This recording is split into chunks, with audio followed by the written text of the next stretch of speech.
So I had a request to review a book by Stanislaw Lem, and I'm reading some classic sci-fi. I'm watching Evangelion at the moment, and Anno really loves references to classic sci-fi. So the book that was suggested to me is called Return from the Stars. And I have to say I love the book. I would highly recommend it. It's on Audible. The narrator they have for the Audible edition is very good. So I listened to it. So Return from the Stars is interesting because a it's one of the few kind of books about the future that's neither utopian nor dystopian. It kind of views the future as being two-sided. In some ways it says that the future that it portrays is a really good thing. In other ways it says it's a very bad thing. And it's kind of up to the reader to pick which side they want to take. Do they view this as a utopia? Do they view this as a dystopia? Whereas Brave New World, for instance, is very obviously a dystopian story, Lem kind of takes a middle ground on this. So I think this story is very relevant, particularly in these circles, and people would enjoy it because it's very much about social alienation and being anachronistic in a world that no longer wants you. So the novel tells the story of Hal Bragg. So Bragg went on a lengthy mission into the depths of space where they explored a number of planets. So they were traveling at relativistic speeds. So the mission only lasted 10 years for the crew, but 127 years for the have passed in the real world on Earth by the time they get back. They find that society has completely changed. Earth has utterly forgotten about them, despite them in history. And they have to kind of come to terms with the world that's been changed. And it's interesting because the world's changed in a way previously in human history. I think the idea would be if someone were to leave in the 19th century and come back to maybe maybe that's not a good example. Someone was to leave in like the 16th century and come back to the 19th century, a lot of things would be different, but a lot of it would probably be adaptable because while society had changed, not necessarily the fundamental principles had changed. You had a lot of shiny new toys and stuff, but so what is the society that's portrayed within Earth in the future? Basically, most of the all of the population undergoes something called betrization, sorry, which is kind of like gelding people. Basically, when children are young, they receive an injection which neuters all the aggressive impulses in their brain. So it prevents them from being violent. It prevents them from breaking laws. It's kind of like a soft form of a lobotomy. People are still free to experience pleasure. They still have reason, and it doesn't diminish mental capacity, but it makes them extremely averse to all forms of risk, adventure, etc. And the book refers to it as killing the man within man. And as a result of society becoming so safe, humanity is no longer really interested in things like exploration.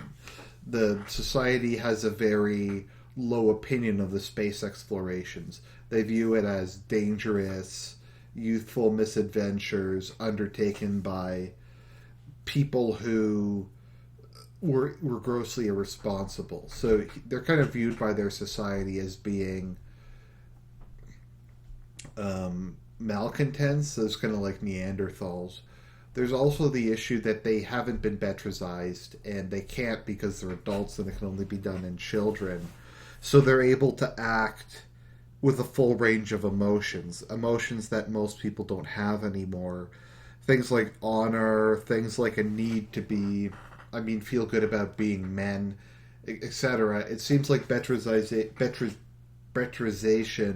kills all testosterone and kills all masculine impulses to the point that the average height has been drastically reduced.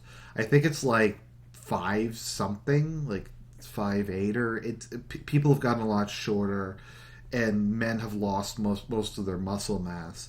So Hal is like, I think 6'3" or 6'4". He got a bit bigger as a result of his spine being stretched out, and he put on a lot of muscle due to being under enhanced gravity on the ship from the G forces.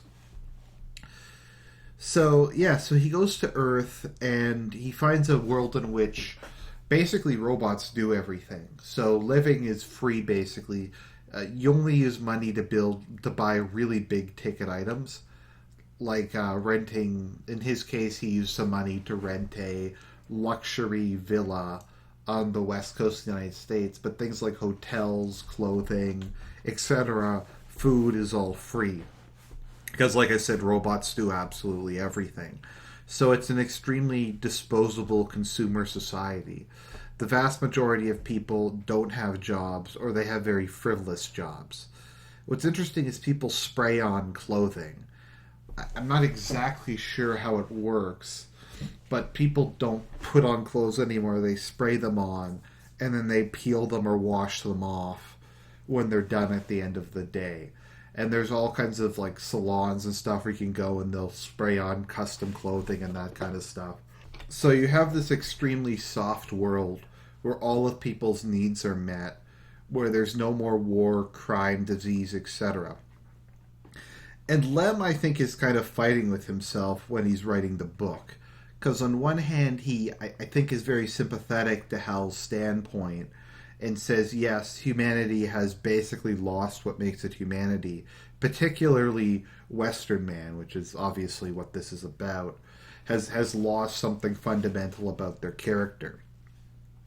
Whereas on the other hand, I think he's very sympathetic to this new, safer world. And which world he would want to live in, I think is somewhat ambiguous. I don't know what the author actually said on it, but the book comes across as it being ambiguous, and Hal starts out as completely rejecting it, and he never completely accepts the changed society, but he kind of comes to a sense of peace with it.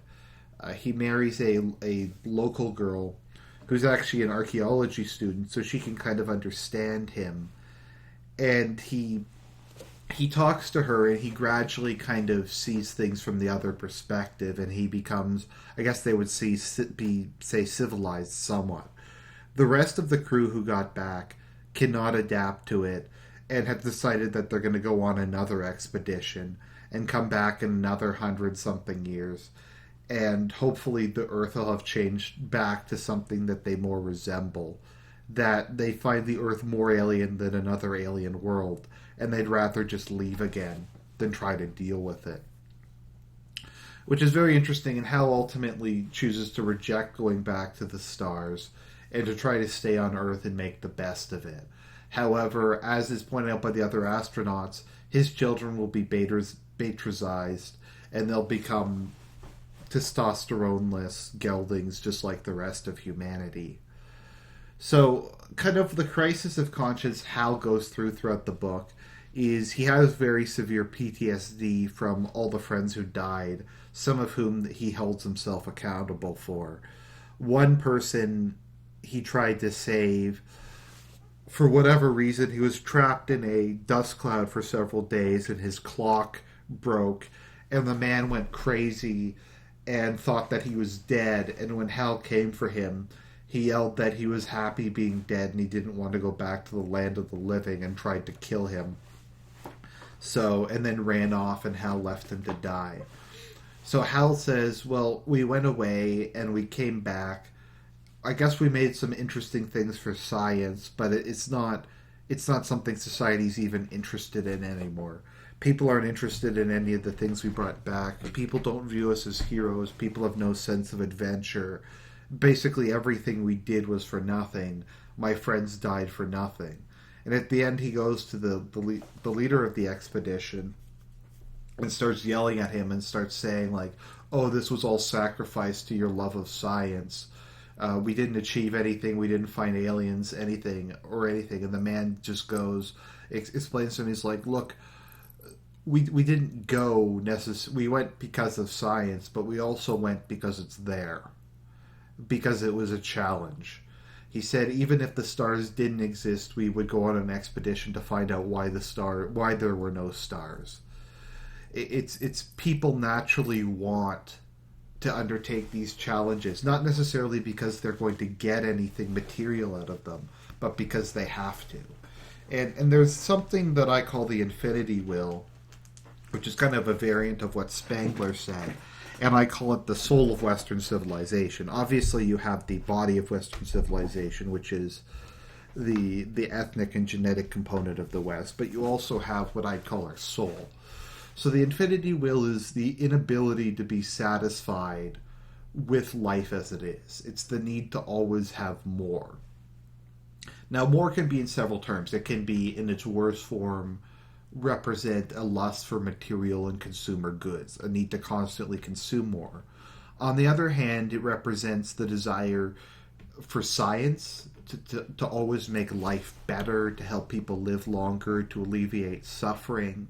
It represents a desire to explore, to find new species, to go to the stars, to explore the bottom of the ocean. It represents an insatiable quest for knowledge, and in some forms it represents a desire to build a better world, to build a more just society, a more compassionate society. And it's a two-headed coin. Spangler refers to it as being a Faustian civilization, that it's our strength also holds the seeds of our destruction. Because while we were able to build flying machines, while we were able to go to other planets, we also invented nuclear weapons which can destroy the Earth. So, ultimately, what the man says is our infinity will compels us to go there. We went there because it was a challenge to be undertaken, and because we have this desire to know. It doesn't necessarily matter if the knowledge is practical, if it's something other people will appreciate, if it will give us social status. This is just the way we are, and we have to be true to that. And regardless of whether or not society loves us, you accomplish that as a man. You accomplish that as Western man. You push the frontier. And to a certain extent, Hal kind of comes to terms with himself.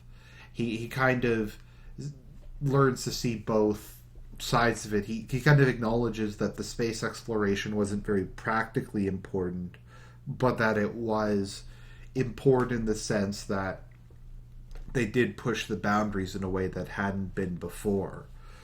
So it's ultimately kind of ambiguous. It is, and this is a theme in through a lot of fiction, particularly in a lot of Japanese fiction.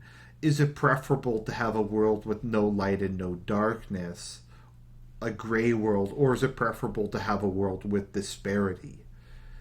It's ultimately, you could, on the last day when God remakes the world, we'll have a world of all light, or rather something beyond what we understand of light. It'll be completely different than our current perception. But while we have to live in this world, while we have to live in an imperfect universe, do we embrace the struggle of man? Do we see, to a certain extent, our pain, our suffering, our difficulties as being what makes us human, as what makes us stronger, as what strives us to achieve more, to overcome our animal and our lower nature? Or do we just kind of cast it aside? We cast aside the willingness to do that in exchange for a world of all gray. And I think that's kind of one of the defining characteristics that separate kind of left-wing and right-wing political thought. I think ultimately what the left wants is a world of all gray. That's kind of what multiculturalism, economic socialism, and ultimately what the goal of the left is it's to build a world without distinction. A world in which, because everything's more or less the same, that the reasons for conflict have evaporated. That there'll no longer be advancement, but there'll no longer be falling back. There'll no longer be progress, but there no longer will be regression. It's kind of a misnomer to call them progressives, because they don't believe in progress per se. They believe in the end of history. And they want to progress to the end of history and then just stop and have a static society until the sun burns out. Whereas I think people on the right take kind of a more view as I describe it as the noble struggle, that life is difficult, death is inevitable for all of us, but at the same time there's, I call, a sublime beauty and a sublime nobility in the struggle human beings have to go through. How we find meaning, how we try to improve our circumstances, how we don't give up despite our finite lives and despite the difficulties of the world. And there are difficulties of this world. There's war, famine, poverty, disease, etc. But would we trade those for the end of history? Would we trade that for a world in which nothing changed? And that's kind of a theme in Ava with what instrumentality would achieve. And ultimately Shinji rejects that, preferring to live in an imperfect world. I know Fayuski says, I'd rather live in the real world no matter how contaminated by sin it is. And I think that's man's destiny to forever struggle. And to a certain extent we should embrace that. That's not to say we shouldn't try to avoid war, that we shouldn't punish murderers, that we shouldn't try to help the poor, to improve living standards, to cure disease. But it's an acknowledgement that if these things are to happen, then good can come out of evil. God can make good out of evil, and so can man. I remember, and I'll leave you with this thought, there was a TV show I once watched, and a plane had crashed, and there was a lot of kind of heroic stuff happening. The stewardesses helped organize the passengers. They pulled people out of the wreckage, etc. It had a memorial for it. One of the people stood up and said that the day of the crash had been a good day. Not a happy day, but a good day in the sense that people were good. That people were responsible, that people helped one another despite the very difficult circumstances. And I think that's ultimately what it is. These things are a lot of cases, these things are good. They aren't happy, they aren't pleasant. They're horrifying, but good can come out of them. And that alone is worth having a world in which these things can endure, regardless of how we might wish it. So, that's my thoughts on the book. I highly recommend it. Great book. Good author. Solaris is also good. I'll have to read some more of Lem's books at some point. He's one of kind of the classic sci-fi writers. So, I hope you enjoyed that. I'll talk to you later.